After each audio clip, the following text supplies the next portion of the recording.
let's move back to the Middle East, well, at least the United Nations Security Council. Now, we were talking about on Wednesday about the recent efforts to call for a ceasefire through the Security Council, which failed because of a veto from the United States. Two more attempts have been made at this in the last couple of days, both on Wednesday. One was from the US, a draft resolution from them, and also one from Russia and the UAE from Russia, I believe. But anyway, both votes were failed. And I'm going to start here with Vanessa sort of showing a little bit of the clip from this, a little bit of the speech from this. But I just wanted to show the comments from the Israeli permanent representative Gilad Erdan on, or at least a couple of them, on this. Let's have a listen. You would feel that there is a blatant double standard and that the international community is blind to your agony and that the Council isn't taking even the most basic steps that anyone with a slight moral compass should take. This is precisely how the state of Israel feels right now. Those who have voted against the US-led resolution have shown the world that this Council is incapable of doing the most basic task of condemning ISIS-like terrorists and cannot confirm the right to self-defense of the victim of these heinous crimes. Hamas has perpetrated the most barbaric massacre of Jews since the Holocaust. Hamas is solely responsible for the Palestinians' situation in Gaza. Hamas is committing crimes against humanity.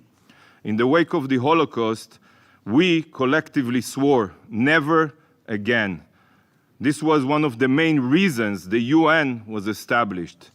Never again, dear colleagues, is now. Do not forget this. So that's the position of the Israelis. The US resolution was not satisfactory to China or to Russia. So let's just bring the comments of Vasily Nebenzia on screen, because this is what he had to say. It's extremely lamentable that for 2 weeks since this crisis erupted, the Security Council has not been able to send a collective signal to de-escalate the situation. The bloodshed is ongoing. The number of civilian casualties is now in the thousands and millions are displaced. I urge a hard think about these shocking figures.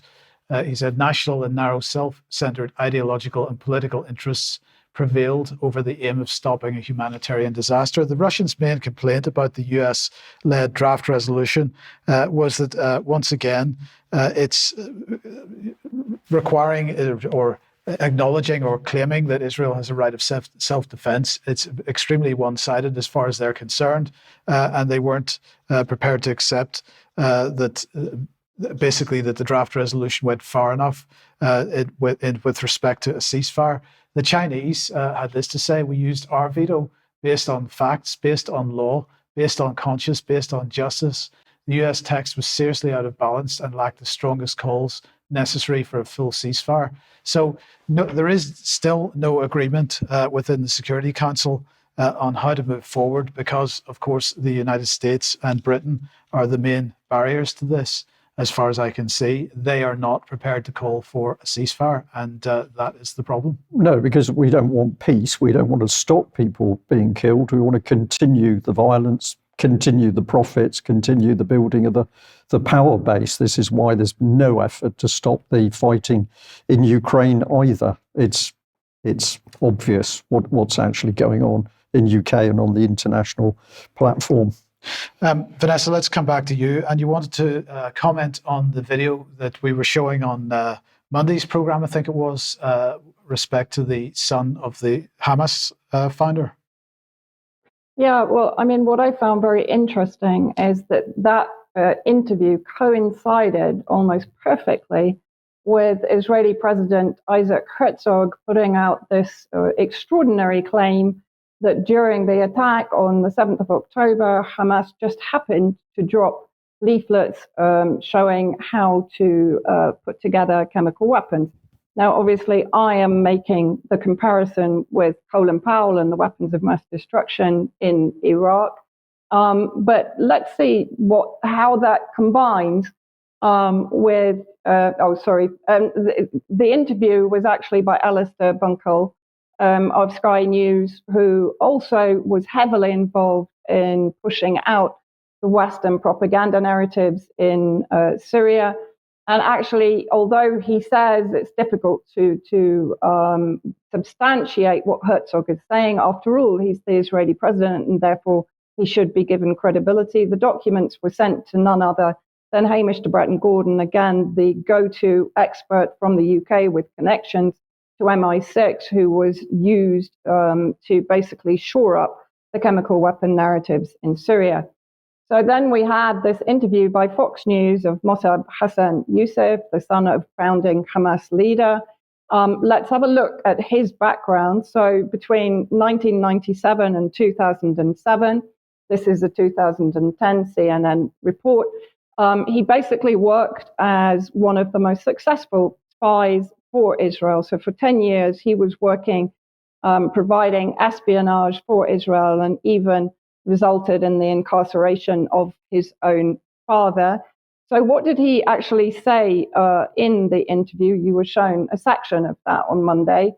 He told Fox News' Brian Kilmeade that Israel should explore using gas. I presume that refers to cyanide gas after evacuating civilians in Gaza. He says, it sounds horrible, but I don't see any other option. The tunnels, meaning the resistance, the armed resistance tunnels, are interconnected, and gas could be one of the solutions.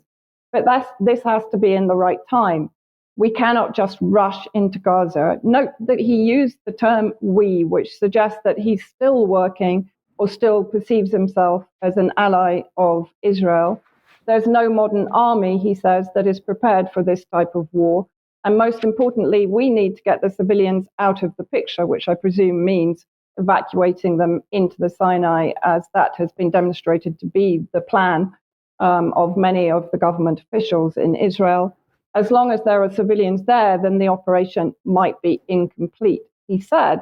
Now, I tweeted this out and I suggested that this could potentially lead to a false flag. We have a very familiar claim that chemical weapons are being used by Al-Qaeda. I find that doubly interesting because Israel is known, it's documented, that they supported, they funded, they armed, and they provided hospital treatment for Al-Qaeda in Syria. And yet here suddenly we have claims that Al-Qaeda did have access to chemical weapon manufacturing ingredients, which has not really been fully admitted before, particularly by Western officials who've been promulgating the Syrian government chemical weapon attack use narrative. So Clayton Morris, formerly of Fox News, now of Redacted, actually spoke to Larry Johnson about the potential for a false flag where potentially gas of any kind could be used against, for example, Gazan civilians and then blamed on Hamas. A few days later, an article came out in Middle East Eye, which again has the headline, Israel-Palestine War. Israel plans to flood Hamas tunnels with nerve gas, source says. So let's see what that source says. Palestinian groups expect Israel to flood Hamas tunnels with a type of nerve gas or chemical weapon under the surveillance of US Delta Force commandos as part of a surprise attack on the Gaza Strip.